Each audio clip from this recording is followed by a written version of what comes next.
Hey everybody, I'm Jack Reeder with Future Pastimes, and I'm a designer for the expansions to the classic Dune board game 2019 Gale Force 9 edition. In this video, I'm going to be talking about the Cousins Alliance in Dune, and that is one that exists between Harkonnen and Atreides. And it's called the Cousins Alliance because, very much like the royal houses in our own planet's history, there's a lot of intermarrying and frivolity. Between members of the two houses over the thousands of years of their existence. So while they are natural rivals, especially thematically in the game, they do have that history together and their relations, and in the board game, they can be a very formidable alliance. So what is the real strength of the Cousins Alliance?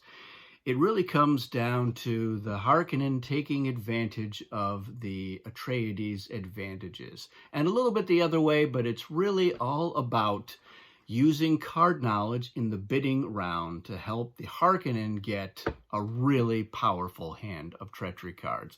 And they are going to be the one faction that has the best chance to get a perfect hand of two different types of weapons, two different types of defenses.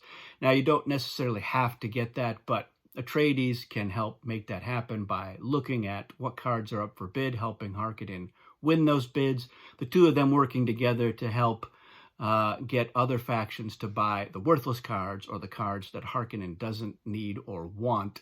And of course, every time Harkonnen buys a card, they get another one off the top of the deck for free. So that 2-for-1 is a really potent mix, especially if they know that they're going to be getting at least one really good card from what the Atreides can see is up for auction. And the fact that they can fit 8 cards in their hand helps as well, so they can maximize what it is that they're getting. And out of 8 cards, it's much easier to get a variety of weapons and defenses. Because then what can happen is if Harkonnen get into battles and they've got a variety of weapons or defenses, they can use the Atreides' battle prescience to see which of those weapons or which of those defenses they need to have. And that means that they are winning battles rather easily in most cases, and in advanced, every time Harkonnen wins a battle, they get to capture one of the opposing leaders that wasn't killed in that battle or hasn't already battled somewhere else. And that can be very potent as well, because you could be potentially eliminating 2 leaders for a faction with each battle that Harkonnen can get into. And if they're choosing some battles where they have 1 or 2 traitors in hand, then that ups the ante even more. And they can reveal the traitor. They can then capture another leader, again, in advanced. So once a faction is really hurting for leaders, then it makes it that much easier for the Atreides and the Harkonnen to walk all over them and to really go after strongholds and spice. So neither of these factions is the economic faction. They got to go after spice if they can find it. Of course, if Harkonnen is winning battles and killing leaders, they're collecting spice that way as well.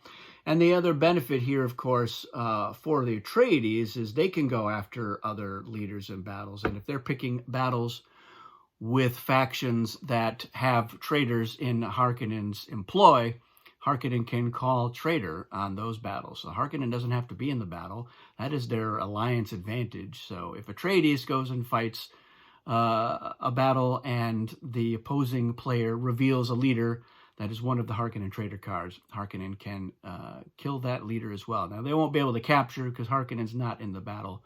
But, again, it's spice that Atreides can collect for killing that leader. It's another win in their belts. So that is that's the real heart of this. It's really exploiting the Atreides to the Harkonnen's end. So in some ways, it is still very thematic. But it's very formidable. And I recently had a game where we jumped right into the Cousins Alliance. The Harkonnen ended up with the laser gun, with the shield snooper. It can be very potent, and it's easy for them to shuffle off a couple of cards that they don't necessarily need, so they can make room for more. But you do need to make sure that you're getting that spice. So again, if you go into battles, not just in strongholds, but at spice blows, you can kill leaders there and capture leaders there. So yeah, once you can get a couple of really good cards into the Harkonnen hands, unleash them, set them loose out there, picking fights everywhere they can, and yeah, cleaning up, picking up all the spice, getting the strongholds. It is a very strong alliance. So giving the Harkonnen, which doesn't have an inherent battle advantage, but giving them one makes them a really scary faction. And yeah, the Atreides, they could certainly use their card knowledge to solicit bribes, certainly not from their ally, but from the other players.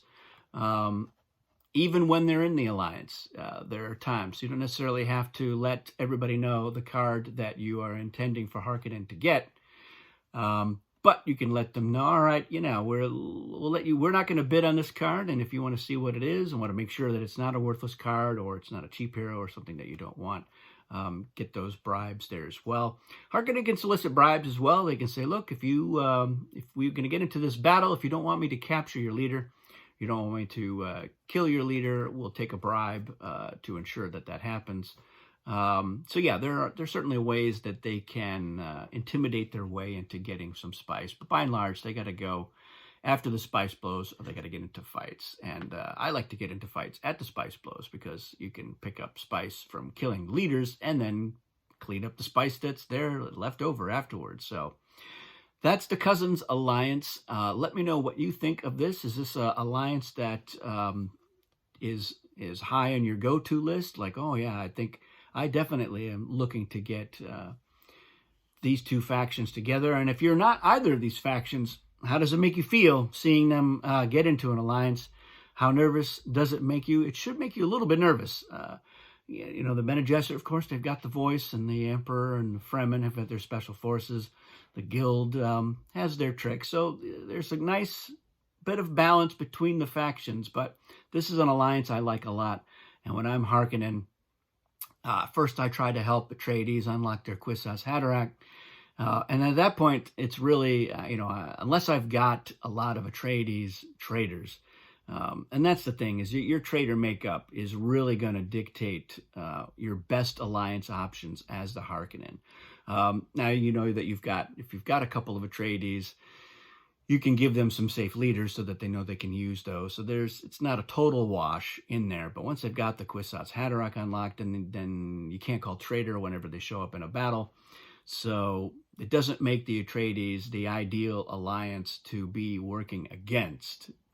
So, like I said, if I don't have a bunch of green traitors, then before the alliance, yeah, I'm attacking the Atreides to just help them lose their 7 forces in battle so that they can get the Kwisatz. And then at that nexus, I'm like, look, let me make it up to you. We're gonna go stomp these other factions with your help. So that's it for this video. Thanks for watching. We'll see you again soon.